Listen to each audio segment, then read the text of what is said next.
आप gall bladder और liver की किसी भी तकलीफ़ में मुब्तला हैं तो ये वीडियो आपके लिए है। अगर डॉक्टर्स ने आपको कह दिया है कि ऑपरेशन के अलावा और कोई चारा नहीं, तो भी ये वीडियो आपके लिए है। आज मैं आपसे कुदरती तरीका इलाज के ऐसे टिप्स शेयर करने वाली हूँ जिसको अगर आप A to Z फॉलो करेंगे तो इंशाल्लाह 100% आपको पथरियों से निजात मिलेगी और आप अपनी सेहतमंद ज़िंदगी का आगाज़ करेंगे। लेकिन शर्त यह है कि वीडियो को शुरू से आखिर तक ज़रूर देखिएगा। तो आइए शुरू करते हैं। अस्सलाम वालेकुम beautiful people, welcome to my channel which is lifestyle with Hina.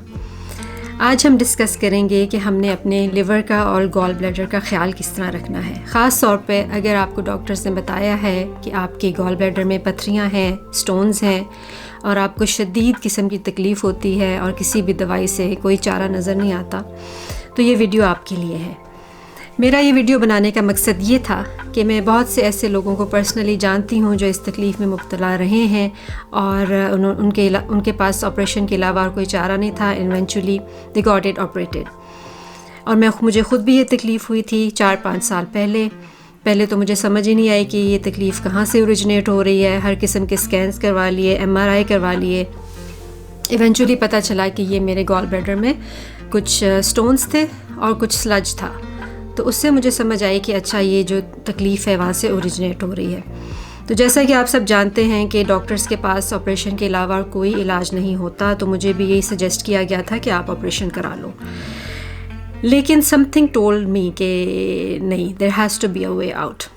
तो मैंने इसके ऊपर रिसर्च करना शुरू की, जो कि मेरी आदत है, जो कि this channel is all about. मैं रिसर्च करूँगी और आप तक लेके आऊँगी, और जब तक मैं वो चीज़ खुद एक्सपीरियंस नहीं कर लूँगी वो मैं आपसे शेयर नहीं करूँगी। तो इस चीज़ से मैं खुद गुजरी हूँ, मैंने खुद एक्सपीरियंस किया है और 100% अल्हम्दुलिल्लाह इस इलाज से मेरे सारे स्टोन्स निकल गए थे बॉडी से और 5 साल हो गए अल्हम्दुलिल्लाह मेरी वो तकलीफ़ कभी वापस नहीं आई।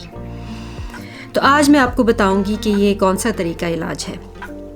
तो हम जिक्र करते हैं एक छोटे से बच्चे का जो जर्मनी में पैदा हुआ। उसका नाम था एंड्रिया मोरेट्स और वो बच्चा शुरू से ही किसी न किसी तकलीफ़ में मुब्तला रहा। उसको छोटी सी उम्र में रूमेटाइड आर्थराइटिस हो गया था। वो हर महीने कम से कम एक दफ़ा बेहोश होकर गिर पड़ता था। उसके गॉल ब्लैडर, पहले तो डॉक्टर्स को समझ ही नहीं आया उसको बीमारी क्या है। बहुत साल तो वो इसी में सफ़र करता रहा, एक डॉक्टर के पास फिर दूसरे डॉक्टर के पास, ये टेस्ट वो टेस्ट। ना उसके पेरेंट्स को समझ आई ना उसको समझ आई। तो फिर उसके जो चचा थे ना, वो उनके पास एक स्पेशल मशीन थी जो यहाँ पर स्विट्ज़रलैंड में भी इस्तेमाल होते हैं, जिस आपके आइरिस में देख के वो मशीन बता देती है कि आपकी बॉडी के किस पार्ट में प्रॉब्लम आ रही है। तो खैर उसके चचा ने सजेस्ट किया कि मैं इसकी आँखों को देखता हूँ ताकि पता चले कि इसको क्या प्रॉब्लम है। तो उसने आइरिस को देख के उसको बताया कि बेटा तेरे तो गॉल ब्लैडर में स्टोन्स हैं। और जब देखा गया तो पता चला कि एक नहीं बेशुमार ही स्टोन थे। उसका पूरी जो थैली होती है ना गॉल ब्लैडर की, वो पत्थरों से भरी हुई थी। तो वहाँ से उस बच्चे ने रिसर्च शुरू की और उसके बाद वो एंड्रिया मोरेट्स के नाम से आज पहचाना जाता है। उसने बहुत सारी किताबें लिखी हैं और यहाँ स्विट्ज़रलैंड और जर्मनी में बहुत सारे नेचुरोपैथ्स इस तरीका इलाज को फॉलो करते हैं। मैं किसी नेचुरोपैथ के पास नहीं गई, तो मैंने खुद ही ये इलाज किया था। आप भी उसकी बुक ख़रीद के, मैं डिस्क्रिप्शन में उसकी बुक का जिक्र कर दूँगी, नाम लिख दूँगी, तो आप वो खुद ख़रीद के पढ़ के आप इलाज कर सकते हैं। नहीं तो आप मेरी ये वीडियो देखिएगा, मैं उसमें आपको हर चीज़ एक चीज़ डिटेल के साथ एक्सप्लेन करूँगी। तो उसने फिर ये लिवर फ्लश करना शुरू किया और हर फ्लश में उसके कोई हंड्रेड्स ऑफ स्टोन्स निकलते थे। उसने मेरे ख्याल कोई 9-10 दफ़ा ये रिपीट किया था पूरा साइकिल, और इवेंचुअली उसका पूरा जो गॉल ब्लैडर था वो जब साफ़ हो गया पथरियों से, तो उसकी जो सारी एलिमेंट्स थी, जो उसकी सारी प्रॉब्लम्स थी, वो खुद ही रिजॉल्व हो गई। Can you believe that? हम समझते हैं कि लिवर जो है बस एक ऑर्गन है, एक हमारी बॉडी में है, और जिस तरह दिल है उसी तरह जिगर है, उसी तरह पित्ता है। लेकिन हमें इस बात की समझना ज़रूरी है कि लिवर जो होता है ये एक फ़िल्टर का काम करता है हमारी बॉडी में। जिस तरह एक छलनी होती है जिसमें आप चाय डालते हैं और वो जो छलनी है उसकी पत्ती अलग हो जाती है, चाय अलग हो जाती है। अब आप इमेजिन करें कि अगर वो छलनी ब्लॉक हो जाए तो चाय तो वहीं रह जाएगी, ठीक है।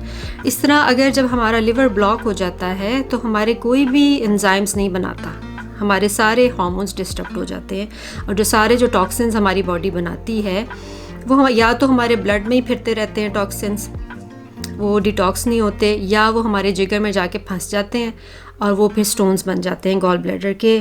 दूसरा ये भी होता है कि वो जो है वो फैट बन जाता है, जिसको हम फैटी लिवर कहते हैं। जब हम फैटी लिवर क्यों बनता है, ये एक बहुत लंबी डिटेल में चली जाएगी बात, और वीडियो बहुत लंबी हो जाएगी, ये फिर मैं किसी नेक्स्ट वीडियो में आपको बताऊंगी।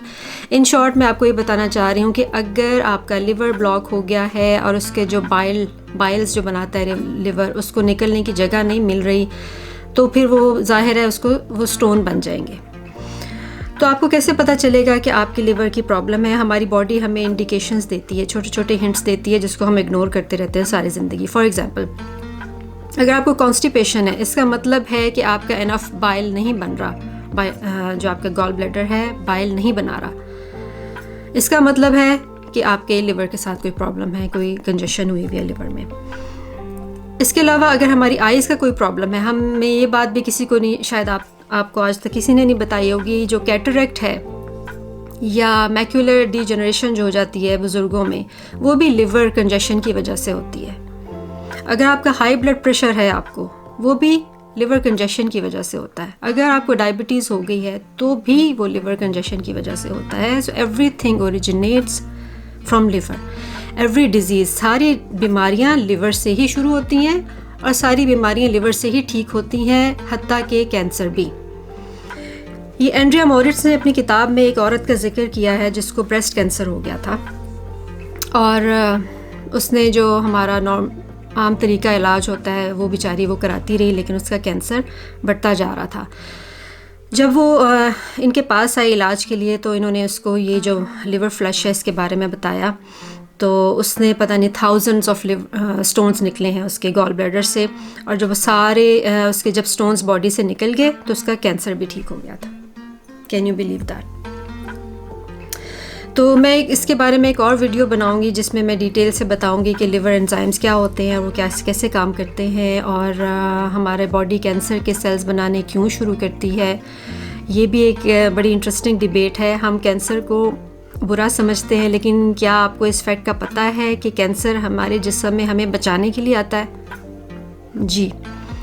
जब हमारी बॉडी में बहुत ज़्यादा जहरीले मादे पैदा हो जाते हैं और जो हमारे जो सेल्स हैं वो म्यूटेट होना शुरू हो जाते हैं, तो हमारी बॉडी का एक ऑटोमेटिक मैकेनिज़्म है कि ये फ़ाइट और फ्लाइट मोड में चली जाती है। इसने आपको ज़िंदा रखना है, हर हाल में इसने आपको बचाना है। ये हमारी बॉडी इतनी इंटेलिजेंट होती है। तो कैंसर सेल्स हमें उन टॉक्सिन से बचाने के लिए आते हैं, तो वो उन टॉक्सिन्स को सराउंड कर लेता है कैंसर सेल, ताकि वो वहीं पे रहे और हमारी बॉडी में ना फैले। तो हम वो कैंसर को बुरा समझते हैं कि ये आ गया है और इसकी वजह से हम बीमार हुए हैं, हालांकि ऐसा नहीं होता। वो बीमार सेल्स को इनकैप्सुलेट कर लेता है ताकि वो उसकी जो टॉक्सिन्स हैं वो हमारी ब्लड में सर्कुलेट ना करें। तो ये एक कॉन्सेप्ट है कैंसर का जो एंड्रिया मॉरिट्स ने बताया है, और which makes sense to me as well. थोड़ा सा मैं आपको लिम्फेटिक सिस्टम के बारे में भी बताना चाहती हूँ, इससे पहले कि मैं गॉल ब्लैडर फ्लश के बारे में आऊँ, ताकि आपको पता चले कि हमारा लिम्फेटिक सिस्टम भी कितना इम्पॉर्टेंट होता है। हमारा जो जिस्म है वो दिन में 60 to 100 ट्रिलियन न्यू सेल्स बनाता है। इसका क्या मतलब होता है? मतलब है हमारी बॉडी अराउंड 30 बिलियन सेल्स रोज़ाना बनाएगी और 30 बिलियन सेल्स रोज़ाना डेड होंगे। तो अब वो जो डेड सेल्स हैं हमारी बॉडी ने किसी ना किसी तरीके से जिस्म से बाहर निकालने हैं। अगर वो बॉडी हमारी इन डेड सेल्स को बाहर नहीं निकाल पाएगी तो फिर वो टॉक्सिन्स बन जाते हैं, फिर वो हमारा लिम्फेटिक ड्रेनेज का जो सिस्टम है उसको ब्लॉक कर देते हैं। वो स्लजी सा एक स्लाइमी सा चीज़ बन जाएगी। अगर वो यहाँ आके फंस गई है तो वो ब्रेस्ट कैंसर बना सकती है। अगर गर्दन में फंस गया है तो आपको लिम्फोमा बना सकती है, खुदा न खास्ता। अगर जिस्म के किसी भी पार्ट में आके अगर कोई भी आपका लिम्फेटिक ड्रेनेज हो गया है, अगर इंटेस्टाइन में हो गया है, तो खुदा न खास्ता आपको इंटेस्टाइन की प्रॉब्लम स्टार्ट हो सकती है। तो इसलिए इतना इम्पॉर्टेंट मैं आपको ये बताना चाह रही हूँ कि ये सारा लिम्फेटिक सिस्टम और लिवर का सिस्टम, गॉल ब्लैडर का system, this is all interconnected. अगर हम इसको क्लीन नहीं करेंगे, साफ़ नहीं करेंगे, तो ये जो सारे डेड सेल्स होते हैं हमारी बॉडी में कहीं ना कहीं एक्यूमुलेट हो जाते हैं और फिर हमें वहाँ से डिजीज़ स्टार्ट होती है। ये जो डेड सेल्स बनते हैं हमारी बॉडी में, ये एक ख़ास इनका बाय प्रोडक्ट होता है जो वो सिक्रीट करना शुरू कर देते हैं, उसको कहते हैं लैक्टिक एसिड। और जो कैंसर सेल है वो थ्राइव करता है लैक्टिक एसिड से, वो इसको डिवॉर करना, खाना शुरू कर देता है। इसका मकसद कैंसर का ये होता है कि ये हमारी बॉडी में ना फैल जाए ज़हर की तरह, वरना ये हमारी बॉडी के लिए ज़हर होता है। तो जहाँ उसको लैक्टिक एसिड मिलेगा ना, कैंसर सेल वहाँ जाके उसको खाना शुरू कर देगा। अगर उस पार्ट में जितना ज़्यादा लैक्टिक एसिड इकट्ठा होगा, जैसे कि अगर वहाँ पे ज़्यादा हमारे डेड टिश्यू है, डेड सेल्स हैं, तो उस जगह में वो एक लंप सा बन जाएगा कैंसर सेल्स का, और वो उनको खाना शुरू कर देगा ताकि हमारी जिस्म में वो जहर ना फैले। तो इसलिए इतना ज़रूरी है अपनी बॉडी को डिटॉक्स फेज़ में रखना। अगर हम इसको डिटॉक्स नहीं करेंगे तो ये सारे जो फासिद मादे हैं हमारे जिस्म के किसी न किसी हिस्से में घर बना लेते हैं, और फिर वहाँ से हमारी प्रॉब्लम्स का आगाज़ हो जाता है। तो अगर आप अपने लिवर को क्लेंस कर लेंगे तो आपका सारा लिम्फेटिक सिस्टम क्लीन रहेगा, स्क्विकी क्लीन रहेगा, और आपकी जो सारी एलिमेंट्स हैं, चाहे वो आपकी हार्ट प्रॉब्लम्स हैं, चाहे आपका हाई ब्लड प्रेशर है, लो ब्लड प्रेशर है, आपको डायबिटीज़ है, आपको कॉन्स्टिपेशन रहती है, आपको आँखों का कोई मसला है, आपको ड्राई स्किन है, आपको एक्जिमा है, रैशेस हो जाते हैं, सोराइसिस हो जाते हैं, ये सारी चीज़ें लिवर रिलेटेड हैं। तो अगर आप अपनी लिवर को क्लेंस कर लेंगे ये फ्लश करने के बाद, तो इंशाल्लाह आपको तमाम चीज़ों से छुटकारा मिल जाएगा। ये लिवर फ्लश करने से पहले मैं आपको बता दूं कि कुछ लोग हैं जो ये लिवर फ्लश नहीं कर सकते। फॉर एग्ज़ाम्पल, अगर आपको फ्लू हुआ है, बुखार हुआ है, कोई भी अगर आपको एक्यूट किस्म की टेम्परेरी सी कोई प्रॉब्लम आई हुई है, तब उस वक्त आपने ये लिवर फ्लश नहीं करना, क्योंकि ज़ाहिर है इसके बाद हमारी बॉडी एक स्ट्रेन से गुजरती है, तो you have to be in an optimal state of health. दूसरा, वो लोग जो बहुत सालों से दवाइयाँ खा रहे हैं, ये पेन किलर्स खा रहे हैं, या उनको डायबिटीज़ है, उसकी दवाइयाँ ले रहे हैं, कोई भी किस्म की लॉन्ग टर्म कोई मेडिकेशन उन्होंने ली हुई है, तो वो भी ये वाला फ़्लश नहीं कर सकते, क्योंकि जब आपका लिवर फ्लश करेगा वो सारे टॉक्सिन्स आपके ब्लड में फेंक देगा। उतने सालों के जो उसने एक्यूमुलेट किए हैं, बेचारे ने छुपा के रखे हुए अपने अंदर, तो इस फ्लश से ये होगा कि उस दोबारा से आपके ब्लड में फेंक देगा, तो उससे आप ज़्यादा बीमार हो सकते हैं। तो प्लीज़ वो लोग इस फ्लश को हरगिज़ ना करें जो बहुत सालों से दवाइयाँ ले रहे हैं। जैसे हमारे पेरेंट्स हो गए, बुज़ुर्ग हो गए, जो बहुत सालों से स्टैटिन्स पे हैं, और जो ब्लड थिनर्स ले रहे हैं, और जो आर्थराइटिस की दवाइयाँ ले रहे हैं, जो पेन किलर्स होती हैं, ये बहुत बहुत बहुत ज़्यादा टॉक्सिक दवाइयाँ होती हैं। Now is not the time to get off those medicines, so I'm sorry, they won't be able to do this flush. अब बात कर लेते हैं कि कौन से लोग ये फ्लश कर सकते हैं। अगर आपको कोई भी क्रॉनिक डिजीज़ है, जैसे खुदा न खास्ता कैंसर है, अगर आपके हार्ट की कोई इशू है, हार्ट फेलियर का कोई प्रॉब्लम है, आपको एक दफ़ा कोई हार्ट अटैक भी हो चुका है, तब भी आपको इससे बहुत फ़ायदा होगा। अगर आपको एक्जिमा है, सोराइसिस है, जैसे मैं पहले जिक्र कर सकी हूँ, इवन आपको अगर एस्थमा है, तब भी उन लोगों को इससे बहुत बहुत बहुत फ़ायदा होगा। और अगर गॉल ब्लैडर की कोई तकलीफ़ है, लिवर की कोई तकलीफ़ है, वो तो उसका फ़ायदा है ही। ये जो पूरा प्रोसीजर है ये 1 हफ़्ते का है, ठीक है। इसमें आपने पहले जो 6 दिन हैं आपने कोई मीट नहीं खाना, आपने वेजिटेरियन डाइट रखनी है या वीगन डाइट रखनी है। हमने गोश्त इसलिए नहीं खाना क्योंकि हमारे लिवर के लिए सबसे ज़्यादा मुश्किल होता है गोश्त को हज़म करना, तो हमने इस पूरे हफ्ते में अपने लिवर को ब्रेक देनी है ताकि उसका काम कम से कम करना है, क्योंकि हमने उसको 6ठे दिन बहुत हैवी काम देना है डिटॉक्स करने का। इसलिए प्लीज़ आप कंसिडर करें कि आप उसके साथ ज़रा हथौली रखें और अपनी जो है ना डाइट उसको लाइट रखें। जैसे कि आपने सबसे बेहतरीन तो ये है कि आप कच्ची सब्ज़ियां खाएं, सलाद खाएं, लेकिन आप दालें और पकी हुई सब्ज़ियां इस तरह की चीज़ें भी खा सकते हैं, बस आपने गोश्त से परहेज़ करना है। तो लेकिन उसके साथ साथ आपने 1 लीटर एप्पल जूस पीना है एवरी डे। फॉर एग्ज़ाम्पल, आप कल से स्टार्ट करते हैं, आपने डिसाइड किया अच्छा मैं लिवर फ्लश करने लगा हूँ, आपने पहले से आप एप्पल्स लेके आ जाएं अपने घर में। अगर आपने फ़्रेश बनाना है तो बेहतरीन है, लेकिन अगर आपको कहीं से फ़्रेश बॉटल्ड एप्पल जूस मिलता है तो आप वो भी ले सकते हैं। लेकिन मैंने घर में ख़ुद अपना जूस निकाला था मशीन में। तो आपने जो ग्रॉसरी करनी है पहले से प्लान कर लें, 1 हफ़्ते की ग्रॉसरी, ताकि आपको कम से कम आपको स्ट्रेन मिले, कम से कम टेंशन हो। पहले से आप अपनी सब्ज़ियाँ, सलाद और ये सब चीज़ें ले आएँ, या तो पूरी फैमिली आपके साथ वही खाए जो आप खा रहे हैं, या आप अपना खाना अलग बना लें। इसमें इतना तो हम कर ही सकते हैं अपनी सेहत के लिए, जान है तो जहान है। अच्छा, पहला दिन आ गया, आपने अपनी ग्रॉसरी कर ली, आपने जो है 1 लीटर एप्पल जूस के हिसाब से आप एप्पल्स ले आए। आप सुबह जो है एक ही टाइम पे सारा जूस निकाल लें और दिन में आप एक एक गिलास करके पीते रहें। पूरा 4 गिलास इकट्ठे नहीं पीना, यानी आप एक गिलास नाश्ते में पी लें, फिर लंच में पी लें, फिर डिनर में पी लें, इस तरह करके आपने पीना है। हम एप्पल जूस क्यों पी रहे हैं? क्योंकि एप्पल जो है हमारे लिवर को बहुत पसंद होता है। उसमें एप्पल में एक स्पेशल एंजाइम्स होते हैं, कुछ ऐसी चीज़ें होती हैं जो लिवर को रिलैक्स करता है और उसको हेल्प करता है उसकी जो है ना एंजाइम्स प्रोडक्शन में और उसके डिटॉक्स में। तो एप्पल तो हमें वैसे ही खाना चाहिए, वो हम ऐसे ही नहीं हमें कहते कि Apple a day keeps the doctor away, क्योंकि लिवर को एप्पल बहुत बचाता है। अपने बच्चों को भी आदत डालें कि वो रोज़ाना कम से कम 1 एप्पल खाया करें। लेकिन जब हमने लिवर डिटॉक्स करना है तो फिर हमने 4 गिलास एप्पल जूस के पीने हैं। इसमें आपने कोई भी स्टेप नहीं छोड़ना, प्लीज़। मैं आपको इस चीज़ पे मैं जितना भी ज़ोर दूँ वो कम है। आपने एक एक स्टेप फॉलो करना है, क्योंकि अगर आप कोई स्टेप छोड़ देंगे तो जो हमारी बाइल डक्ट्स होती हैं ना, वो बड़ी कंजेस्टेड होती हैं, वो सिकुड़ी होती हैं। अगर जब हमारा लिवर हो जाता है ना कंजेस्टेड, तो हमारी बाइल डक्ट्स भी सिकुड़ जाती हैं और वो सख्त हो जाती हैं। तो जो चीज़ें मैं आपको बता रही हूँ उससे जो हमारे बाइल डक्ट्स हैं वो रिलैक्स करेंगी, वो खुलेंगी तो उसमें से स्टोन्स आराम से बग़ैर तकलीफ़ के निकलेंगे। अगर आप ये चीज़ नहीं करेंगे तो फिर ख़दशा डर है कि कोई स्टोन वहाँ पे फंस सकता है।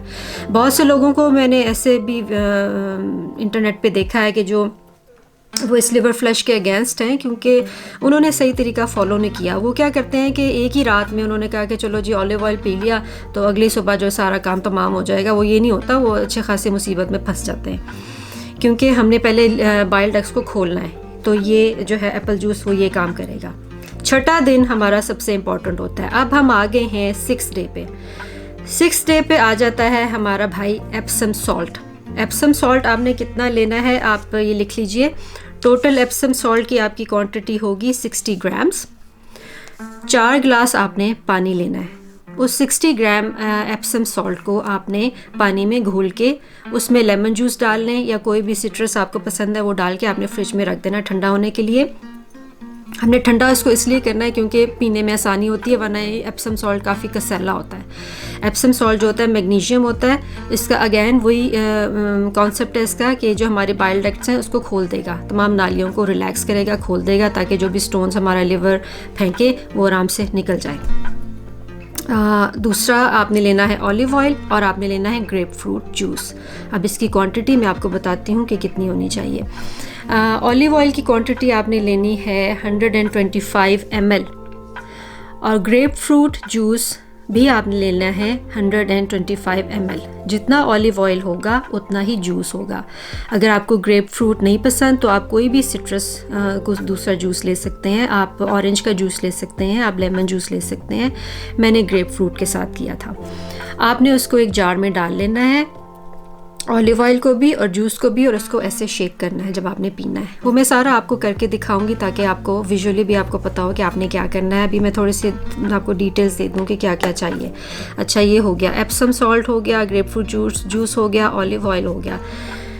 अच्छा, 6th डे पे आपने पहले से अरेंज कर लेना है क्लोनिक का। एक ये चीज़ है, क्लोनिक्स होता है कि ये आपके इंटेस्टाइन में पानी फेंकते हैं और इंटेस्टाइन से पानी निकालते हैं, आपकी पूरी इंटेस्टाइन्स क्लीन हो जाती हैं। ये बहुत ज़रूरी है, क्योंकि अगर आप क्रॉनिक कॉन्स्टिपेशन के मरीज़ हैं और आपके इंटेस्टाइन में अगर पुरानी चीज़ें फंसी हुई हैं तो आप इमेजिन करें जब लिवर आपके स्टोन्स निकालेगा बॉडी से तो वो कहाँ जाएंगे? वो तो आपके इंटेस्टाइन में जाके फंस जाएंगे ना। तो इसलिए हमने अपनी इंटेस्टाइन्स को बिल्कुल अगेन स्क्वीकी क्लीन करना है। उसके लिए 2 तरीके हैं। अगर तो आपके पास अवेलेबल है क्लोनिक्स, यहाँ स्विट्ज़रलैंड में तो लोग करते हैं, लेकिन आई थिंक इंडिया पाकिस्तान में इतना इसका रवाज नहीं है, तो आप एनेमा भी ले सकते हैं, वो आप खुद ले सकते हैं। तो आपने देखना है कि आपने जो एनीमा है 2-3 दफ़ा आपको लेना पड़ेगा, before doing this flush and after doing this flush. 6th day आपने 12 बजे के बाद खाना नहीं खाना। 12 बजे आपका आखिरी मील होगा, ठीक है? उसके बाद आपने अपने पेट को खाली रखना है। 6 बजे 6 PM आपने पहली एप्सम सॉल्ट की डोज लेनी है। पहला ग्लास, हमने कितने ग्लास बनाए थे? 4 ग्लास बना के हमने फ्रिज में रखे थे, बीच में लेमन वाटर भी डाला था। तो आपने पहला ग्लास पीना है 6 बजे शाम को 6 PM। खाना आपने कुछ नहीं खाया हुआ, 12 बजे के बाद आपका पेट खाली है। अब आपने सिर्फ एप्सम सॉल्ट पीना है। उससे हो सकता है कि आपको थोड़े से बाउल मूवमेंट हो, अगर हो तो फॉर श्योर आप बाथरूम जाएं। सेकेंड डोज़ आपने लेनी है 8 PM। ये भी एप्सम सॉल्ट की सेकेंड डोज़ होगी। आपने ठंडा ठंडा पानी फ्रिज से निकाला और आपने गट गट गट चढ़ा लिया। अगर आपको कड़वा लग रहा है तो आप स्ट्रॉ डाल के भी पी सकते हैं। आई थिंक मैंने स्ट्रॉ डाल के पिया था, वो ज़रा थोड़ा सा आसान हो जाता है पीना। अच्छा जी, अब आ गया है रात का टाइम, 10 बज गए। 10 बजे आपने ये डोज़ लेनी है जो मैंने आपको बताई है, ऑलिव ऑयल और सिट्रस की। Grep fruit juice, olive oil को आप एक जार में डाल लें, उसको छक छक छक छक शेक करें और गट गट गट गट करके पी लें। लेकिन उसके बाद आपने अपने आप को प्रॉप अप करके पीछे तकिया रख के राइट साइड पे सोना है 30 मिनट के लिए।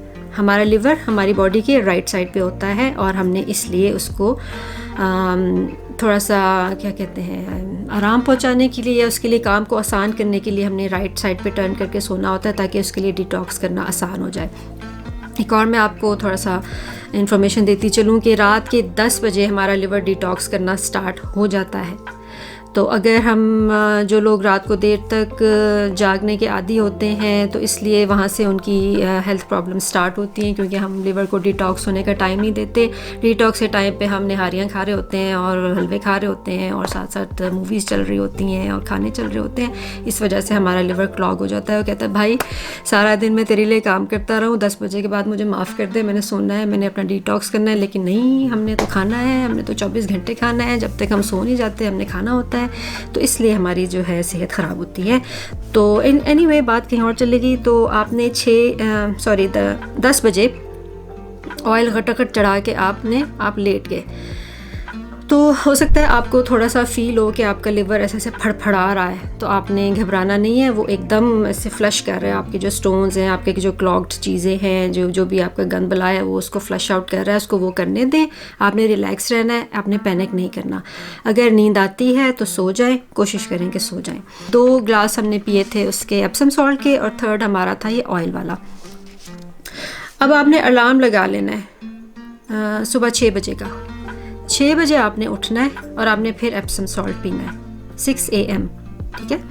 6 बजे आपने फिर एप्सम सॉल्ट पीना है। अब ये जो डोज़ है ना इस एप्सम सॉल्ट की, इसके बाद आपके बाथरूम के चक्कर लगेंगे, हाँ, बहुत आला किस्म के। तो आपने घबराना नहीं है, आपने बाथरूम में जाना है, आके लेट जाना है, फिर जाना है, आके लेट जाना है, फिर जाना है। जो भी आपके सिस्टम है वो आपने करना है, घबराना नहीं है। उसके बाद आपने आखिरी डोज़ लेनी है एप्सम सॉल्ट की सुबह 8 बजे। आपने ये अलार्म लगाना है 6 बजे का, 8 बजे का। 8 बजे आपने आखिरी डोज़ ले लेनी है। उसके बाद भी आपके टॉयलेट के चक्कर लगेंगे।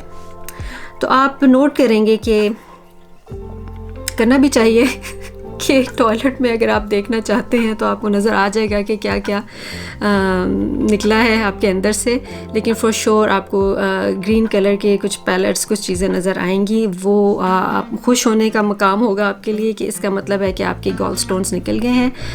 और एंडिया मॉरिट्स के मुताबिक सिर्फ गॉल ब्लैडर में स्टोन्स नहीं होते, हमारे लिवर में भी स्टोन्स होते हैं जो कि कोलेस्ट्रॉल से बनते हैं।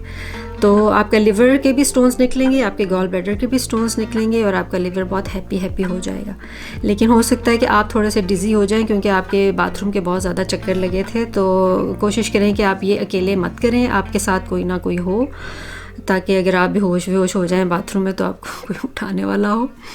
लेकिन मोस्टली ऐसे नहीं होता, मैं ऐसे थोड़ा सा मजाक कर रही हूँ। घबराना नहीं है आपने, बिल्कुल रिलैक्स रहे। इस चीज़ के कोई साइड इफ़ेक्ट्स नहीं होंगे इंशाल्लाह, अगर आप एक एक चीज़ को फॉलो करेंगे। अगर आपने एप्पल जूस भी नहीं पिया, अगर आपने एप्सम सॉल्ट भी नहीं पिया और आपने सीधा गट गट करके ऑयल पी लिया है, तब आपको साइड इफ़ेक्ट्स हो सकते हैं। हो सकता है कि आपका कोई स्टोन जम के आपके बाइल डक्ट में फंस जाए। अगर इस तरह हो जाए तब भी आपने परेशान नहीं होना। उसमें आपने एप्पल साइडर विनेगर के कंप्रेसेस रखने हैं अपने लिवर वाली जगह पे। वो कंप्रेसेस क्या होते हैं कि एप्पल साइडर, थोड़ा सा जो मलमल का कपड़ा होता है उसको आप गर्म कर लें, उसके ऊपर एप्पल साइडर विनेगर डाल दें और उसको थोड़ा सा ना ऐसे प्रेस करें अपने लिवर के ऊपर। इससे भी वो जो फंसा हुआ गॉल स्टोन है वो निकल जाएगा। दूसरा एक तरीका जो एंड्रिया मोरिट्स ने बताया है, जैसे आपका पाँव की उंगली होती है ना, फॉर एग्जांपल ये आपका लिटिल फिंगर है, तो ये 7 वाली फिंगर जो है ना पाँव की, उसको आपने ज़ोर से दबाना है और छोड़ना है, दबाना है छोड़ना है, काफ़ी ज़ोर से, जितने ज़ोर से आप दबा सकते हैं ना उसको दबाएं और फिर छोड़ें। उससे भी जो आपका स्टक स्टोन है वो निकल जाएगा इंशाल्लाह। स्टोन स्टक नहीं होगा, हरगिज़ नहीं होगा अगर आप ये सारे स्टेप्स फॉलो करेंगे। तो बिल्कुल आपकी इस वक्त बाइल डक्ट्स रिलैक्स हुई होती हैं और वो खुली हुई होती हैं, क्योंकि हमने बहुत ज़्यादा मैग्नीशियम दिया आपकी बॉडी को। एप्सम सॉल्ट मैग्नीशियम होता है, तो बिल्कुल आपका इंशाल्लाह स्टोन स्टक नहीं होगा। तो अब आपका जो है लिवर फ्लश कंप्लीट हो गया है, लेकिन आपने एकदम नहीं, ये नहीं कि आपने स्टेक खाने शुरू कर दिए अब आपका हो गया है तो चलो अब हम जो मर्ज़ी खाएं। वो सारा दिन आपने हल्की फूड रखनी है, तो हल्का फुल्का खाएं, कोई फ्रूट खा लें, फ्रूट जूस पी लें, फिर शाम को बॉइल्ड वेजिटेबल्स खा लें, तो हाथ ज़रा हौला रखें खाने पे। फिर अगले दिन आप अपनी नॉर्मल एक्टिविटीज़ स्टार्ट कर सकते हैं। तो आप नोट करेंगे कि इस फ्लश के बाद you would start seeing things in different colours. आपको ज़्यादा कलरफुल नज़र आने लग जाएंगी चीज़ें, आपकी जो भी एलिमेंट्स थी आप एकदम लाइट महसूस करेंगे और तकलीफ़ तो इंशाल्लाह कम होगी ही होगी। अगर आपके थोड़े स्टोन्स हैं तो वो तो एक ही फ्लश में निकल जाएंगे, अगर आपके ज़्यादा स्टोन्स हैं तो आपको ज़्यादा फ्लशेस करने पड़ेंगे। ये एंड्रिया मोरिट्स सजेस्ट करता है कि आप एक फ़्लश एवरी मंथ कर सकते हैं। After every 4 weeks you can repeat the whole process. उसने ख़ुद ने एवरी 2 वीक्स किया था, लेकिन वो कहता है कि ये बहुत ज़्यादा टू मच हो जाता है बॉडी के लिए, तो बेहतर है कि आप 4 हफ्ते के बाद इसको रिपीट कर सकते हैं। और उसकी जो गर्लफ्रेंड थी उस मोहतरमा ने भी 9 टाइम्स किया था, और एक दफ़ा तो जो उसका स्टोन निकला था वो 9 सेंटीमीटर था। 9 सेंटीमीटर अच्छा खासा बड़ा स्टोन होता है, लेकिन अगर वो निकल सकता है तो छोटे मोटे तो कोई मसला ही नहीं है। 2 centimetre 4 centimetre it's not a problem. क्लोनिक्स जो है ना वो आपने लिवर फ्लश के बाद भी करना है, तो 2 दफ़ा करना है आपने। एक लिवर फ्लश से पहले, मतलब जिस दिन आप लिवर फ्लश करने लगेंगे, या आप उस दिन क्लोनिक्स कराएंगे, एनिमा लेंगे, या 5th डे ले लेंगे। तो एक आपने क्लोनिक कराना है जब आपका लिवर फ्लश कंप्लीट हो जाएगा, तो उसके विदिन 2 डेज़ बहुत ज़रूरी है। अगर नेक्स्ट डे कर लें तो बहुत अच्छा है, क्योंकि उसका ये होता है कि समटाइम्स हमारे जो बॉडी में जो हमारे स्टोन्स निकलेंगे ना ग्रीन कलर के, वो बिल्कुल वो टॉक्सिक होते हैं। तो वो कभी कभी इस तरह होता है कि वो हमारे इंटेस्टाइन्स में जाके फंस जाते हैं, वो हमारी बॉडी से बाहर नहीं निकलते। तो वो जो क्लोनिक होगी या वो जो एनीमा होगा उसको फ्लश आउट कर देगा।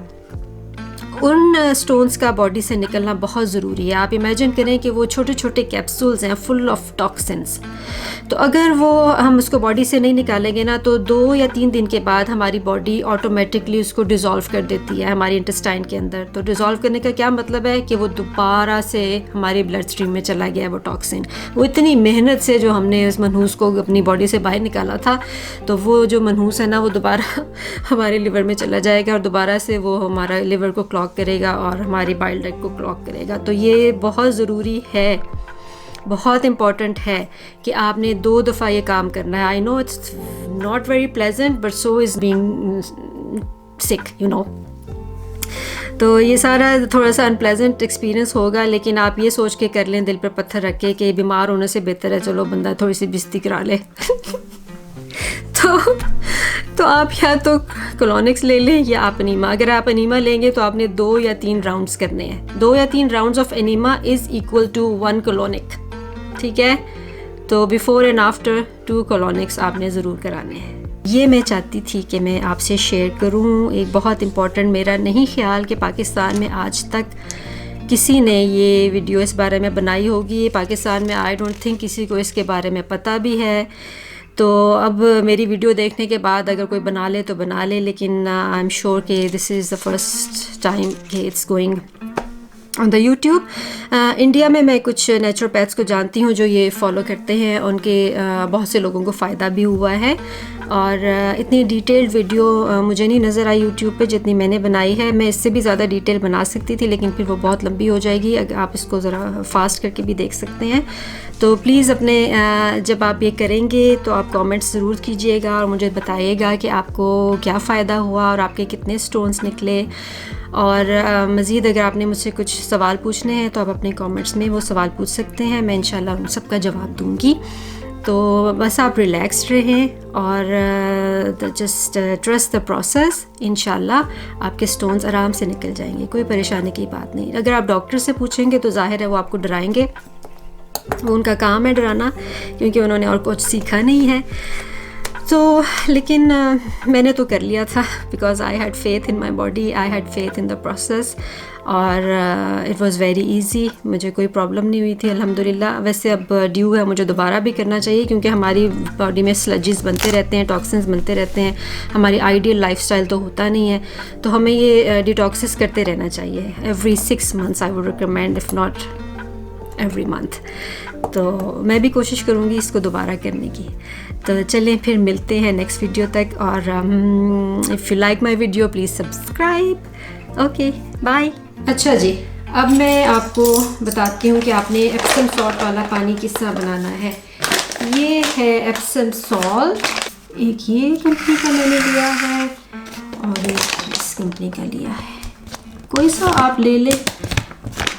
तो ये आपने डालने हैं 4 टेबलस्पून, 1 2 3 4। ये जो मैं आपको क्वांटिटी बता रही हूँ, ये जिनका वेट है बिटवीन 50 किलोज़ टू 75 किलोज़, उनके लिए 200 ग्राम्स है। जिनका वेट इससे ज़्यादा है वो अपनी एप्सम सॉल्ट की क्वांटिटी बढ़ा देंगे। अब इसमें मैं डालूँगी 4 ग्लास पानी, 3 4। ये आपका बन गया एप्सम सॉल्ट वाटर। इसका जायका काफ़ी तुर्श होता है, उसका जायका ठीक करने के लिए आप इसमें लेमन डाल सकते हैं या ऑरेंज डाल सकते हैं, जो भी आपको पसंद है। इसको हमने रख लेना है फ्रिज में ठंडा होने के लिए। अब ये जो आपने ऑलिव ऑयल वाला बनाना है, उसमें आप इस तरह का कोई जार ले लें। ये 125 ml ऑलिव ऑयल है, इसको आपने इसमें डाल लेना है और इसी में मेजर करके 125 ml ग्रेप फ्रूट जूस या ऑरेंज जूस या लेमन जूस वो आपने इसके अंदर डाल लेना है। तो यहाँ तक आ जाएगा लिक्विड। जब आपने पीना होगा रात को 10 बजे, तो आपने इसको निकाल के ऐसे ऐसे ऐसे ऐसे शेक करना है। ऐसे जब आप शेक करेंगे ना, तो ये इमल्सिफाई हो जाएगा और वाइट वाइट सा बन जाएगा। तो वो फिर आपने पी लेना है, गट गट गट गट करके।